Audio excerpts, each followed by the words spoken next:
Magandang araw po sa inyong lahat. Welcome back to my YouTube channel.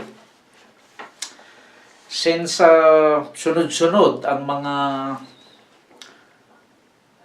paglindol sa iba't ibang panig ng Pilipinas, ay minabuti po namin pag-usapan ng tungkol po sa home safety, yung kaligtasan sa ating pong tahanan sa panahon ng mga natural disaster. At isa na nga po dyan ay ang earthquake o lindol. Ano po ba ang dapat nating gawin para makatiyak na hindi tayo mapapahamak kung tumama yung tinatawag nilang the big one. Marami na pong kaukulang babala ang ating pamahalaan tungkol sa napipintong pagkakaroon ng isang napakalakas na lindol sa ating bansa. Ano po ba dapat natin gawin? Una po, sa ating tahanan, sapagkat sa mga kumpanya naman po kasi may mga drill po silang sinasagawa, pero sa ating po bang tahanan, meron po ba tayong sinasagawa at may kaukulan po ba tayong paghahanda? Now, kay Bagyo Man o Lindol, isa pong ang ating paghahandaan, isa pong napakahalagang bagay na unang-una po nating ihanda ay yung pagkain. Kaya dapat po ay mayroong tayong stock na pagkain sa bahay na aabot ng hanggang 72 hours. Kung kaya po na mas hihigit pa ron ay mas mainam upang sa ganon ay makatiyak yung ating survival sa panahon po ng kalamidad. Ang una pong pwede nating ihanda ay yung mga dilata, mga canned food, yung mga nakalatang mga pagkain po. Kasi yun po ay hindi agad nasisira. At ang isa pa, dapat meron po tayo yung abrilata na hindi na manual para meron tayong pambubukas. Dapat meron tayong mga nakahandang ganon, meron tayong mga batteries, may flashlights tayo sa bahay in case na nagkaroon ng brownout. Now, ang isa pong paraan para yung sa bahay hindi magkaroon ng disgrasya, yung pong mga kung ano-anong mga bagay, mga nakapatong sa matataas na lugar, halimbawa sa mga ibabaw ng cabinet, sa ibabaw ng rep, hindi po dapat magpatong ng kung ano-ano mga bagay sa matataas na lugar, lalo na po yung mabibigat. Kung halimbawa kayo mayroong isang cabinet na malaki, dapat po yung mabibigat doon po sa baba nakalagay, doon sa pambabang shelves. At lalo na nga po na mayroong ganitong mga pinaghahandaang disaster, lalo pa nga at lindol, hanggat maaari po kung meron kayong cabinet ay dapat po naka-anchor yan o nakatali sa wall, may tali. Yung maayos naman yung pagkakatali o naka-bolt, naka-tornilyo, para at least umuga man yan, hindi po siya basta-basta matutumba. Now, medyo malaki ang bahay mo. May posibilidad na gumuho, baka merong may sanin yung bahay or may ilang palapag, halimbawa. Sa panahon ng pagkakaroon po ng lindol, ang unang-una po niyong gagawin ay magtago dun sa ilalim ng mga lamisa. Dapat yung sturdy, hindi yung plastic tables. Kung may matibay yung mga lamisang alam nyong matibay, na capable para maproteksyonan kayo sa anumang malalaglag na mga bagay, yun po ang gagawin nyo, punta kayo sa ilalim. Okay? At ang unang-unang i-secure ninyo, lalo na po kung mayroong bata at yung mga medyo matatanda na nating mga magulang, lola, lolo, yan po ang una nating isi-secured. At isa pa, yung mga gamot, mga first aid, yung pong mga gamot na gaya ng mga pain reliever, yung mga nabibili po sa mga butika o over-the-counter, yung hindi yung mga prescription drugs. Dapat meron po tayo mga stock niyan, yung mga bandage, at mahalaga din na nakakaintindi tayo ng first aid. Lalo na po sa ganyang panahon ng kalamidad ay hindi kayo basta-basta makakatawag ng saklolo dahil ang lahat po ay apektado. Kaya napakahalaga na ang kahit isa o dalawang tao sa bahay ay nakakaintindi nung tinatawag po na first aid. Lalong-lalo na kung halimbawa ay nagkaroon ng laceration, magkaroon ng severe bleeding, kung hindi po natin alam, ang tendency po niyan, magpapanik. Isa po kasi sa dahilan, kaya ang tao ay nagpapanik dahil po sa kawalan ng kaalaman kung ano yung gagawin. Pero kung alam po kasi natin yung ating gagawin, hindi po tayo magpapanik. Kasi alam mong gagawin mo. Yun po ang isang dahilan kaya nagpapanik ang tao. Hindi niya alam ang gagawin. So kung tayo po ay aware, hindi po tayo matataranta. Alam natin kung ano ang gagawin. So yun, may mga pagkain kayong stock, lalo-lalo na po tubig. Kahit po wala kayong pagkain, sa loob ng 1 linggo, kung kayo ay may tubig, actually, ano na po to, proven na ito, marami nang nangyari. Nakasurvive sila dahil meron silang naiinom na tubig. Kaya napakahalaga po talaga ng tubig. At mahalaga rin na meron kayong fire extinguisher sa bahay. Ngayon, kung wala naman, syempre mahirap lang buhay, wala naman kayo nang bumili, ay yung isa pong, yung pong mga kumot o malalaking tuwalya, mga bath towel, ilubog sa tubig. Ito naman po, pagka nagkaroon ng accidental, yung nagkaroon ng fire, nagkaroon ng sunog, yun po ay pwedeng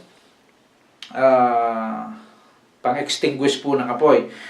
Lubog nyo sa tubig, itakap nyo doon sa apoy, kung maliit pa yung apoy, patay po ang apoy niyan. Sigurado po yan.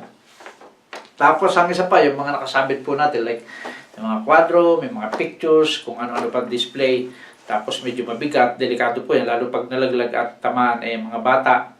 Kaya dapat po ay, kung meron man na mga nakasabit sa wall, matibay, hindi po siya basta-basta babagsak. Maliban na kapag ang lindol, mga 7 to, pataas, at medyo matagal, yun po ang nakakapangwasak na matinding mangwasak ng mga structure, mga buildings ay yung matagal. Kahit po mahina ang lindol, kung matagal po yung nagbabibrate, matagal na umuuga, ay gumuguho po yan. Nagkadahilan ng pagpapaguho po ng building. Now, ang isa pa pong peligro sa bahay, lalo na po yung may mga mababasagin. Halimbawa, marami kayong mga pinggan o mga baso, kung ano mga mamahaling figurine na medyo mga bubog, yung mga babasagin. Yung mga katulong po dyan, actually meron pong nabibili na yung parang puti, parang clay, binabalot po yan. Kaya lang siyempre, medyo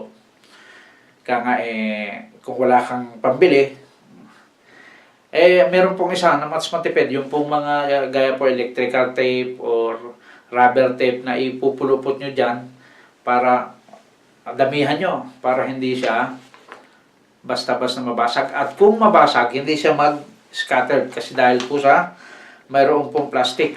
Mahalaga rin yung mga portable na radio. Kung meron, dapat po meron kayong ganon.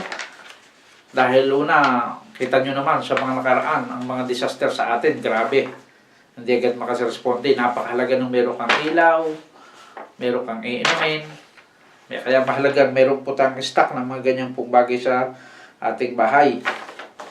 At muna po natin isi-secure, kung ano yung nagkaroon ng ganyan, ay yung po ang ating mga LPG. Dapat po secure dyan, nakasarado yan, at hindi basta matutumba. Okay, dahil yan po ang pwedeng maging dahilan ng sunog o pagsabog kapag ka po nag-leak. At yung pong mga nakatayong mga cabinet, dapat ay, gaya nung nasabi namin earlier, dapat ay secured. Kasi yan po ang kadalasang nakakadisgrasya, natutumba, tapos may laman, mabigat, pag tinamaan sa ulo yung tao, madidisgrasya po. Kaya napakahalaga na yung mga overhead cabinets, yung mga hanging cabinet, yung tulad yung sa tapat po ng laboratory, sa kitchen, yung mga normal po yan, minsan po ang dami nating mga naka-stack dyan ng mga plates, yung mga mababasagin pa, pag nahulog po yan, ay makakadisgrasya po yan, makakasugat. Dapat po ay mayroon ding mayroong mini-meeting din yung buong sambahayan para alam yung mga pati mga bata, alam kung ano dapat ang kanilang gagawin in case of nagkaroon ng ganyang tinatawag na malalakas na paglindol o kahit po yung mga bagyo. Dapat alam nyo alam ng mga bata kung ano ang gagawin. Dapat i-educate din po ng magulang para hindi sila madisgrasya. At ang isa nga po dyan, tandaan, huwag pong magpapanik. Dapat meron po kayong first aid kit. May nabibili po niyan sa mga butika at sumangguni kayo doon sa mga nakakaalam doon sa kung anong available sa inyo na malapit sa inyo. Dapat meron kayong stock sa bahay. May mga stock na dilata, may mga stock na gamot kahit pain reliever man lang. Importante battery, flashlight, napakahalaga po na yan. At saka yung mga bandage, pang ano sa mga halimbawa na sugatan, dapat po ay meron yan para in case na nagkaroon ng may nasugatan, maiiwasan po yung severe bleeding at saka yung infection kung kayo ay mayroong ganyang mga kaukulang gamit. At yung mga daanan nyo, paglabas may malapit sa pintuan, kasi kung sa building po kasi, isa sa rules, yung access, yung emergency exit, wala po kasi dapat yan nakalagay na kung ano-anong obstruction. Ang daming gamit, ginagawang tambakan, parang naging bodega na yung daanan. So, hindi po maganda yun. Sana hindi nabablock yun. Okay?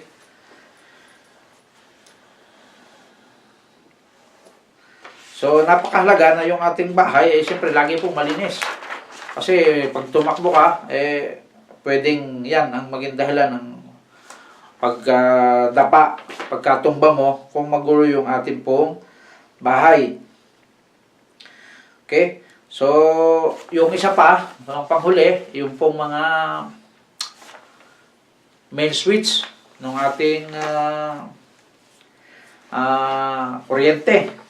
Dapat po yan, bababa agad kung meron pang pagkakataon para maiwasan kung halimbawa may masira, may matumbang hindi na po ninyo magiging problema yung kuryente. Napakalaga po na laging handa sa lahat ng oras at ang isa po sa lahat na pinakamahalaga yung po lagi tayong mananalangin. Kasi nakita nyo naman minsan, kahit ginawa na natin yung lahat nating magagawa upang tayo'y maligtas sa anumang kapahamakan, minsan po, nangyayari pa rin. Kaya ang pinaka-the best po talaga, doon po tayo sa makapangyarihan sa lahat umasa, humingi ng tulong para malalayo tayo sa anumang uri ng mga kapahamakan. At maging listo sa lahat ng oras. Maraming salamat po. At kung hindi pa po kayo nakapag-subscribe, mag-subscribe po kayo at para ma-inform po kayo kapag mayroon kaming bagong in-upload na video. Thank you very much and God bless po.